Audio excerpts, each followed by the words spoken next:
تو دنیا کے خاتمے کے بارے میں سوچا جائے، خاص طور پر اسلامی عقیدے کے مطابق، تو یہ کوئی ایک واقعہ نہیں ہے، بلکہ ایک پورا سلسلہ ہے، ایک بہت ہی طاقتور داستان۔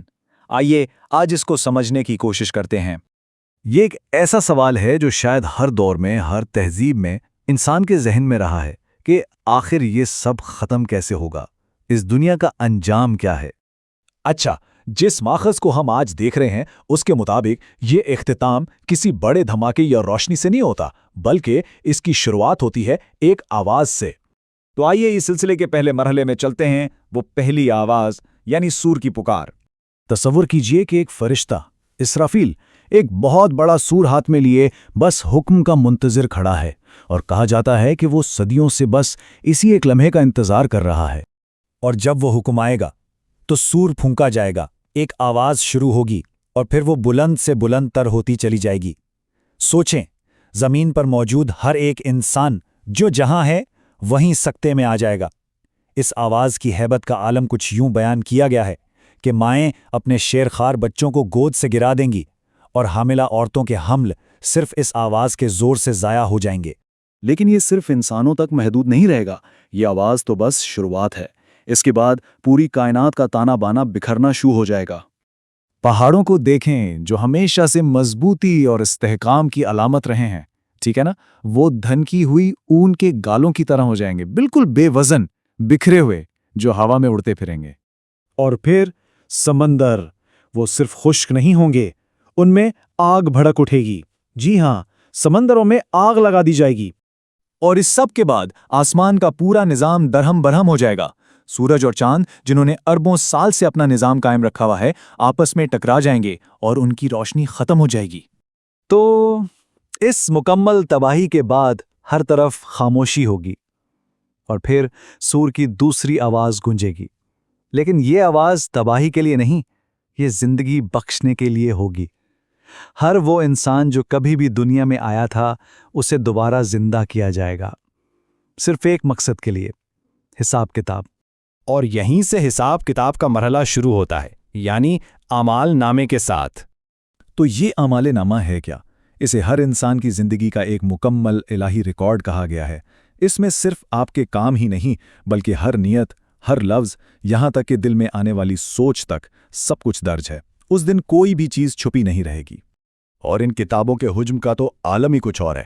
بتایا جاتا ہے کہ یہ اتنی بڑی ہوں گی کہ جہاں تک نظر جائے گی بس یہی پھیلی ہوئی نظر آئیں گی۔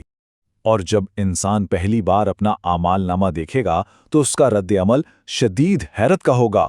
وہ پکار اٹھے گا، یہ کیسی کتاب ہے، اس نے تو کوئی چھوٹی سے چھوٹی یا بڑی سے بڑی بات بھی نہیں چھوڑی، سب کچھ اس میں درج ہے۔ اور پھر آتا ہے فیصلے کا وہ اہم ترین لمحہ، وہ لمحہ جب سب کچھ طے ہو جائے گا، اور سارا دار و مدار ایک بہت ہی سادہ سی بات پر ہے کہ اعمال نامہ کس ہاتھ میں دیا جاتا ہے؟ دو ہاتھ، اور دو بالکل مختلف انجام۔ جس کسی کو یہ کتاب دائیں ہاتھ میں ملے گی، وہ خوشی سے جھوم اٹھے گا اور کہے گا، آؤ میرا اعمال نامہ پڑھو، مجھے تو پورا یقین تھا کہ مجھے اپنے حساب کا سامنا کرنا ہے۔ لیکن جسے یہ بائیں ہاتھ میں تھمائی جائے گی، وہ مایوسی سے چیخے گا، کاش مجھے یہ کتاب دی ہی نہ گئی ہوتی، کاش میں جانتا ہی نہیں کہ میرا حساب کیا ہے۔ اس لمحے جو مجرم ٹھہریں گے وہ سودے بازی کی کوشش کریں گے، وہ خود کو بچانے کے لیے سب کچھ دینے کو تیار ہوں گے، اپنے بچے، اپنا خاندان، دنیا کی ساری دولت، لیکن جواب ایک ہی ہوگا، قطعی اور حتمی، ہرگز نہیں۔ تو اس حتمی فیصلے کے بعد سب کچھ واضح ہو جاتا۔ اب صرف دو ہی منزلیں ہیں، جنت یا عذاب، اور ان کے درمیان کوئی تیسرا راستہ نہیں ہے۔ جو کامیاب ہوئے ان کے لیے جنت کا وعدہ ہے۔ اسے بلند و بالا باغات کے طور پر بیان کیا گیا ہے، جہاں پھلوں سے لدی شاخیں نیچے جھکی ہوئی ہیں، اور ان سے کہا جائے گا، اطمینان سے کھاؤ اور پیو، یہ ان سب اعمال کا صلہ ہے جو تم پچھلی دنیا میں کر کے آئے ہو۔ اور دوسری طرف سزا کا بیان بھی اتنا ہی واضح ہے، انہیں بھاری زنجیروں میں جکڑ دیا جائے گا، پینے کے لیے کھولتا ہوا پیپ جیسا مادہ دیا جائے گا جو ان کے اندرونی اعضاء کو پگھلا دے گا، اور کھانے کے لیے زقوم نام کا ایک کڑوا کانٹے دار پھل۔ اور ماخذ یہ واضح کرتا ہے کہ یہ انجام صرف حد سے گزرنے والوں یعنی ظالموں کے لیے ہے۔ تو اس پوری طویل داستان کا مرکزی خیال کیا ہے؟ اسے ایک جملے میں کچھ یوں سمیٹا گیا ہے لیکن جو شخص اپنے رب کے سامنے کھڑے ہونے کے خیال سے ڈرتا رہا اور اپنے نفس کو بری خواہشات سے باز رکھا تو پھر بلا شبہ جنت ہی اس کا ٹھکانہ ہوگی۔ اور یوں یہ ساری تفصیل ہمیں ایک گہرے سوال پر سوچنے کے لیے چھوڑ جاتی ہے کہ کیا نجات کا راستہ جواب دہی کے خوف سے ہو کر گزرتا ہے